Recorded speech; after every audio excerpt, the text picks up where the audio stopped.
Farines, on commence avec vous en musique. Alors le monde a bien changé avec cette pandémie. Vous faites votre grand retour. Ouli Outsairi, Mon cœur c'est l'amour. Alors c'est l'un des thèmes de cet album. C'est pas le seul.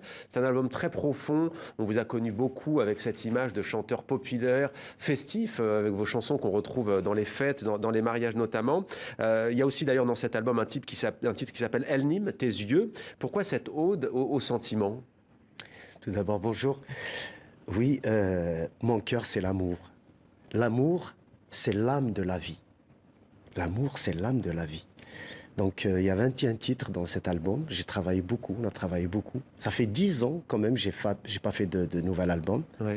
Et sur cet album, on a mis 2 ans, des maquettes jusqu'au mix. Donc, on a vraiment donné le meilleur du meilleur. Donc, Le meilleur du meilleur. À peu près, j'ai fait à peu près 80 titres pour sortir les 21 titres. Ah oui, donc c'était un travail de longue haleine. Alors il y a des duos, bien sûr, avec le rappeur Rof, originaire de Vitry-sur-Seine dans le Val-de-Marne. Célia Oulmohand aussi, lauréate de la Starac algérienne, et même un titre en anglais kabyle avec le rappeur Mangou, venu spécialement de Miami. Racontez-nous comment s'est passée cette collaboration avec cet artiste américain. C'est magnifique. Donc, on m'a parlé de lui. Donc, on s'est parlé au téléphone. Oui. Il m'a dit, donne-moi le son. Je vais écouter. Si ça me branche, je fais avec plaisir. Mais il connaissait la langue kabyle? Il savait qu'elle existait ou il a entendu parler de Kabylie, ouais. des Amazirs, bien sûr, il connaît. Mais après, bon, il m'a dit, moi, faut que ça me branche, quoi. Il a écouté le son, il a écouté la chanson. Il a dit, oui, je viens. J'ai fait le titre. Ouais. Mais qu'est-ce que vous avez cherché à transmettre à travers ces collaborations? Peut-être un côté plus universel, en fait, ouvert sur le monde? Une vision mondiale, quoi. Ça veut dire la même vision qui est en Afrique du Nord et la même vision qui est en Amérique. Parlons des jeunes. Ouais. Parlons de là, parce que cette chanson, justement, elle s'appelle La jeunesse, Ayel Mzien. Et c'était la même vision, finalement. Il a écrit deux couplets sur le titre. C'était magnifique. Enfin, une belle collaboration. Voilà, exact. Les visions se rejoignent, quoi. Alors, le titre Yemma Al-Zaïri, ou Ma mère, l'Algérie, est aussi, bien entendu, l'un des titres phares de cet album. On va regarder un extrait de votre clip. Avec plaisir.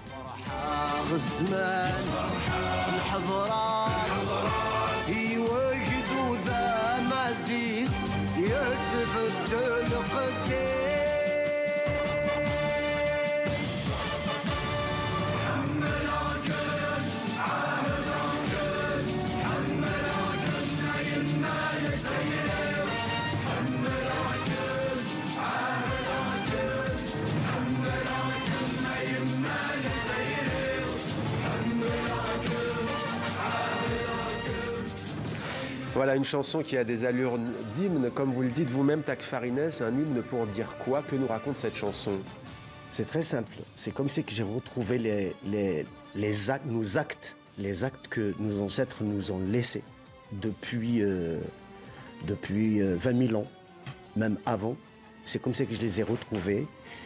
Et ce qui est écrit dans ces actes, ils ont dit l'Afrique du Nord, c'est unie. Donc, faut pas la... Pas de division, pas de frontières. Voilà. Et on va voir, c'est totalement lié à la question du Sahara qu'on abordera à travers votre exposition. On vous voit apparaître avec grimé, Tak Farines, bien entendu, votre nom, c'est un ancien soldat romain.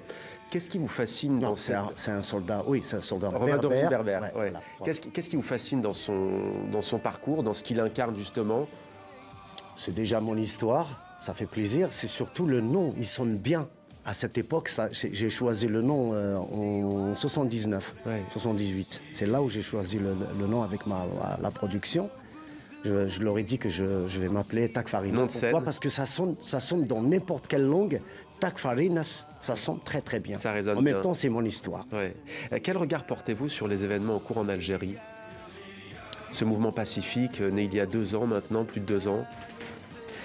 Écoutez, ce qui fait plaisir déjà, c'est que tout ce que la Kabylie a dit depuis 40 ans, depuis 50 ans, depuis 60 ans, ce que toute la Kabylie a dit, ce que nous on a dit, les artistes kabyles, la Kabylie, les écrivains, aujourd'hui, le peuple algérien l'a entendu. Donc ça fait vraiment plaisir. Entendu quoi, Tak Farines? Ils ont entendu l'appel qu'il faut vraiment mettre l'Algérie sur de bonnes rails. Ouais. Tak Farines, Voilà.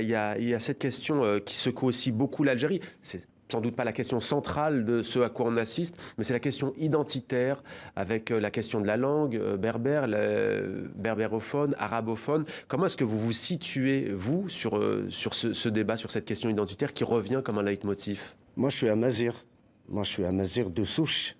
Après l'Afrique du Nord, c'est une Afrique amazir.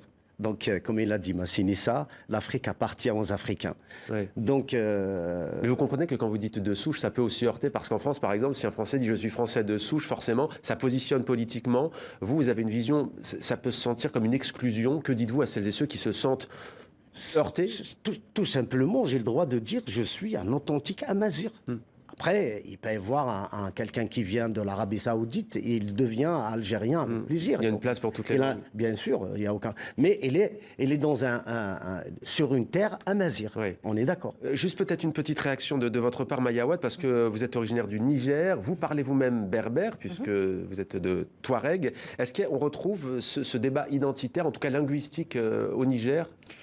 Il se retrouve différemment que dans le nord de l'Afrique, puisqu'évidemment, ce ne sont pas les mêmes constructions politiques et identitaires, mais comme nos cousins kabyles, Chleu ou Rifin, ou aussi nos cousins amazirs de Libye, on retrouve en effet une culture, et c'est peut-être la réponse que moi je donnerais à la question sur la question de souche. Ouais. Je pense que ce sont des cultures qui ont été quand même mises aux marges des cultures officielles, des histoires officielles.